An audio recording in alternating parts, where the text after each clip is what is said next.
The Demonic Doll was released in 2018. This is written and directed by Richard Mansfield, and we have a cast including Jennie Fox as our protagonist, Rose. I was really looking forward to this one. This is a sequel to The Demonic Tapes, and The Demonic Tapes was not great. It wasn't very good. But I only watched that because I knew I wanted to watch this one, and I figured I might as well watch the first one first. I will say you don't need to.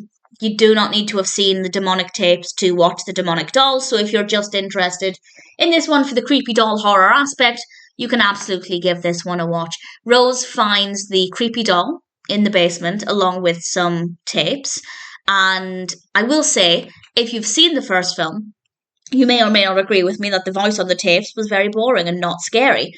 But the tapes here are very effective. They are very, very well done, and the doll definitely steps it up a level. Not only are the tapes themselves much stronger, it gives a much stronger horror experience, but with the addition of the creepy doll, they've really upped the horror game here, and I was very impressed with that. I thought that it's a very worthy sequel, not necessarily in the sense of a story being continued, but in the sense that they've taken the basic elements of the first film, none of which were very well done, and really amplified them. And I think they did a really, really good job with that. And strange things start to happen surrounding this doll and these tapes. The tapes are definitely eerie. They're very, very effective, very, very well done.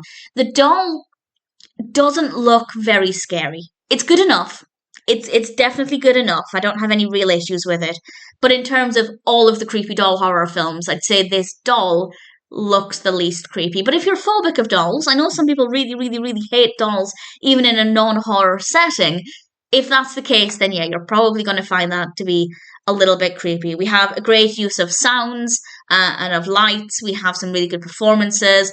It actually feels like a really strong horror with some really strong horror elements, which was not the experience with the first film. And I have to say, all things considered, it's not bad. If it sounds like your kind of film, then I'd say go for it. If you are scared of dolls, but you'd like to try doll horror, but you don't want to jump in at the deep end with some of the really terrifying doll horrors, this could be a good place to start, as it's not that scary, but the horror elements are still pretty strong. They're definitely identifiable, and I think that that was done very well, so that could be good as well. And if you're looking for a doll horror that's maybe not too intense, maybe a little bit easier to watch, then The Demonic Doll is one that's worth checking out. If you didn't like the first film, I'd say just disregard it and give this a go, because the quality is just so much better. I think the filming is better, the camera works better, the horror aspects are so much stronger, the narrative is much more interesting. The Demonic Doll is a pretty good film, and if it sounds like a film for you, then I'm happy to recommend it.